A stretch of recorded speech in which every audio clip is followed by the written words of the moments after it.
Alright, for question 1, we are solving for Young's module.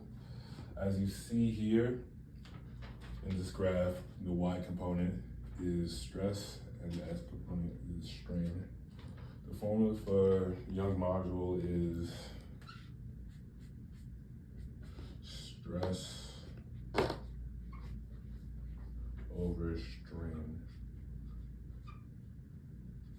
which could also be written as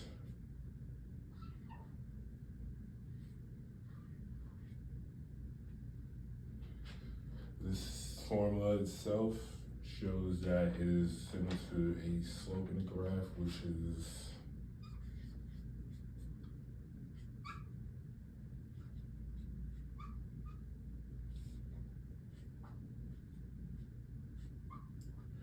which means if you pick 2 points in the graph, you should be able to solve for Young's module when all said and done would equal to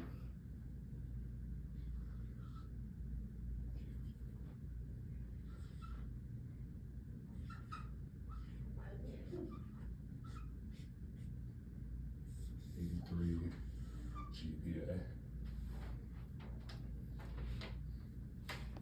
This time, for the yield point and strain, we're going to be using the Palladium graph. For starters, we're going to use a 0.2% set point to find the yield point. Starting here, we'll find the yield point by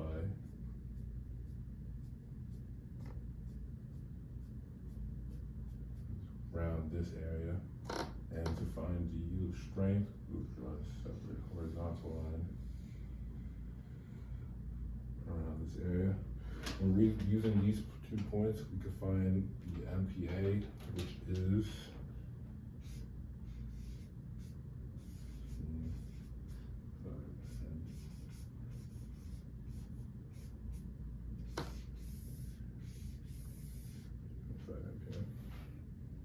Okay, to find tensile strength, you have to locate the highest point on the curve.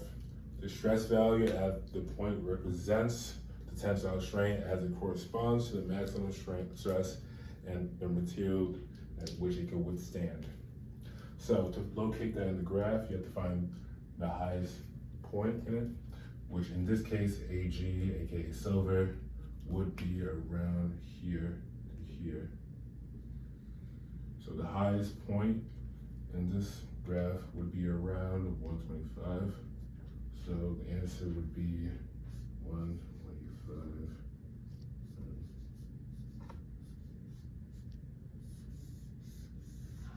That's the answer. Okay, now to measure ductility, you will need 2 equations. You'll need the percent elongation, which will signify how much the metal's length changed from beginning to end. So you'll have to know the length of the final minus the length of the initial divided by the length of the initial times 100. And for the second equation is the percent reduction in area. This equation will show how much the cross-sectional area reduced during the test. So that's the area of the initial minus the area of the final divided by the area of the initial times 100. Now, if both of these percentages are high, that means the metal is very ductile. And if the percentages are low, that means that the metal is brittle. Now to find resilience. Resilience is the ability of a material to store energy, and the best way to find it is to calculate the area under the curve up until the yield point. So here's the yield point. We'll draw that across. And so you want to find this area here under the curve, and the equation the equation for resilience is U sub r equals the integral from 0 to epsilon y sub y of sigma times d epsilon. And also, if you know that the yield point, the line of the stress strain curve, is linear, then you can simplify the equation to be U sub r equals sigma y squared over 2 times the elastic modulus, and this number is where you would find sigma y. Now to find toughness. Toughness is the energy needed to break a material, and the way you find toughness is by approximating the area under the entire stress strain curve. So to show that, you would have to find approximate the area of the entire curve. And normally metals will have a large toughness compared to ceramics, which will have usually a small toughness. Alright, for this problem, we have to find the change in length and diameter of this cylinder for both of our metals, silver and palladium. So for silver,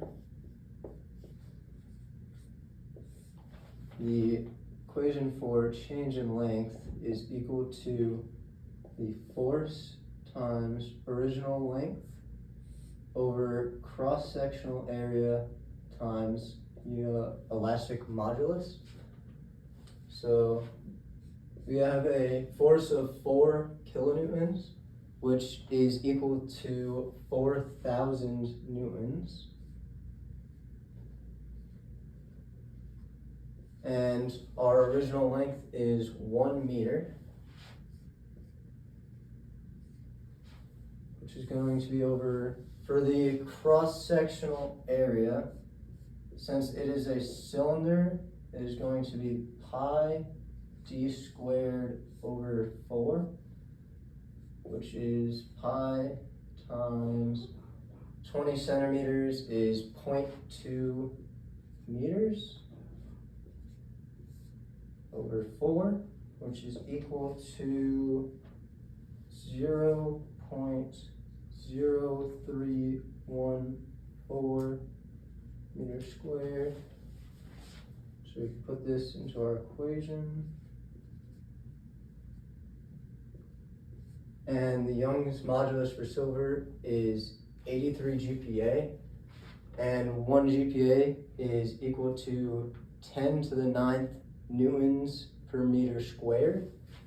So we can write that as 83 times 10 to the 9th. And all of this is going to equal to 1.53 times 10 to the negative 6th meters.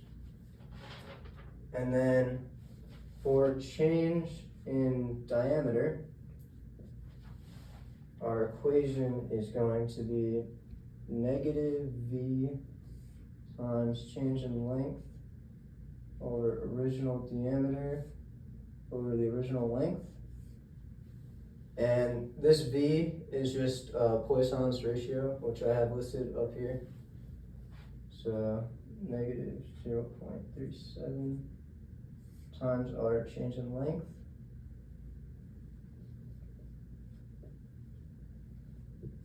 Our original diameter is 0.2 of 1 meter. And all of this is going to equal to negative 1.13 times 10 to the negative 7 meters. All right, do you want to stop it and then I'll just do the next? Alright, so for palladium, I already went ahead and wrote it all out since the process is the same as it is for silver. The only difference is that the elastic modulus here is different, which gives us the change in length to be 1.05 times 10 to the negative 6 meters. And also our Poisson's ratio is slightly different in this equation, which gives our change in diameter to be negative 8.19 times 10 to the negative 8 meters.